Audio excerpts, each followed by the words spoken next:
Hoje a gente vai mergulhar num esquema super sofisticado que desvia dinheiro público, principalmente da saúde, usando o que ficou conhecido como um carrossel de empresas descartáveis. É uma verdadeira engrenagem criminosa que deixa para trás um rastro de serviços ruins e dívidas gigantescas para o Estado. Vamos entender direitinho como isso funciona. Essa é a pergunta de 1 milhão, né? Imagina só a cena: um hospital público, de uma hora para outra, não tem mais como pagar os médicos ou comprar remédios básicos. A prefeitura jura que os pagamentos estão em dia. Então, para onde foi o dinheiro? Onde é que está esse vazamento? A resposta, quase sempre, está escondida numa rede bem complexa de empresas. Para a gente conseguir montar esse quebra-cabeça, vamos seguir um roteiro bem claro. Primeiro, o que é exatamente esse tal de carrossel de CNPJs? Depois, vamos abrir o capô e ver a anatomia da fraude, passo a passo. Daí, a gente vê o impacto real disso na vida das pessoas, como as investigações conseguem pegar esses esquemas e, no fim, a gente se pergunta: será que tem uma falha no sistema que permite tudo isso? Então vamos lá, começando pelo conceito principal. O nome carrossel pode até soar meio divertido, mas a prática por trás dele, olha, é devastadora para os cofres públicos e, claro, para quem depende dos serviços que esse dinheiro deveria pagar. A mecânica é quase que genial, de tão simples e perversa. Uma empresa nasce, ganha um contrato milionário, desvia tudo o que pode e, quando está ali prestes a quebrar ou a ser pega numa investigação, ela é simplesmente abandonada. E os donos? Eles já pularam para outro cavalinho do carrossel, com o CNPJ novinho em folha, prontos para o próximo contrato.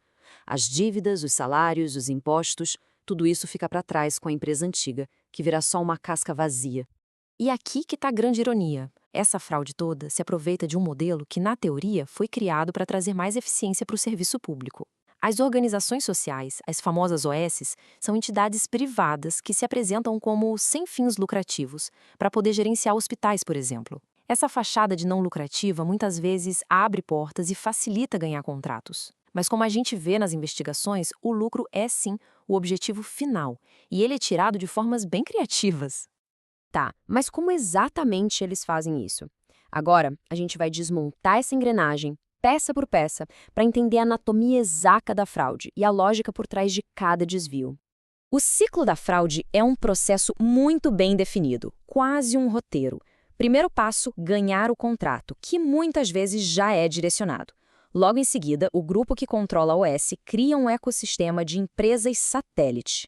O dinheiro público entra na OS e quase que imediatamente sai para essas outras empresas, tudo disfarçado de pagamento por serviços com preços lá em cima. Quando o caixa da OS seca e ela não consegue mais pagar ninguém, a crise começa. E aí, a empresa é abandonada e o ciclo recomeça com o CNPJ limpinho.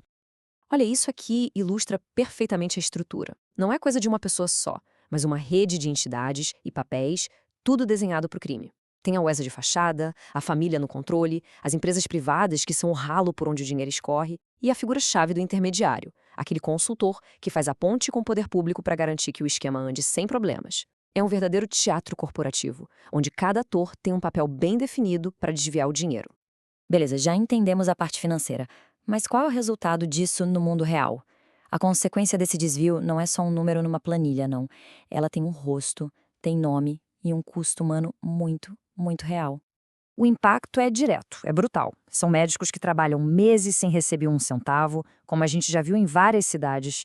São pacientes que chegam numa UPA e não tem um equipamento funcionando ou um profissional para atender. A cidade paga pelo serviço, o dinheiro some e quem fica sem atendimento é a população. O resultado final é o colapso do serviço público lá na ponta. Essa frase aqui, que saiu de uma das investigações, é fundamental. Deixar de pagar os salários não é um acidente de percurso, faz parte do plano. É a consequência lógica de um modelo de negócio que tem como único objetivo drenar o caixa da empresa o mais rápido possível. A falha do serviço, na verdade, é um sinal de que o esquema de desvio está funcionando exatamente como planejado. Com um esquema tão complexo assim, fica a pergunta: mas eles não são pegos?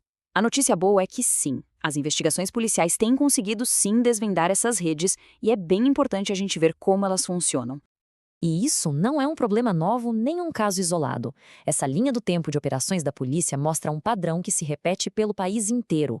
A Operação Maus Caminhos no Amazonas, a Genebra no DF, a Dardanários em Goiás, todas elas revelaram variações da mesma história: o uso de organizações sociais para desviar dinheiro público, principalmente da saúde.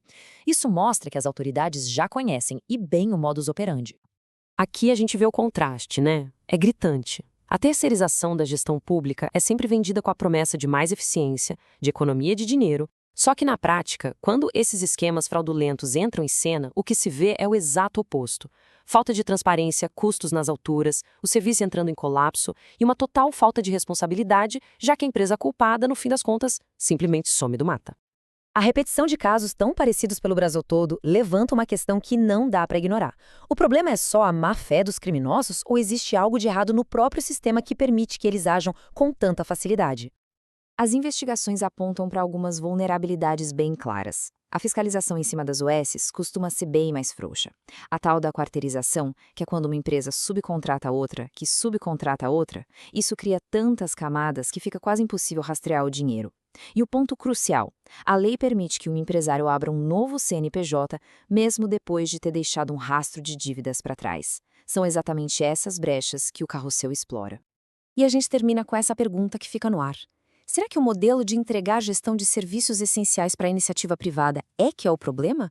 Ou o X da questão está na nossa incapacidade de criar controles e fiscalização que sejam fortes o bastante para impedir que a promessa de eficiência vire, na verdade, uma porta aberta para a corrupção? A resposta para essa pergunta vai definir o futuro da gestão pública no Brasil. Agradeço a companhia nesta análise.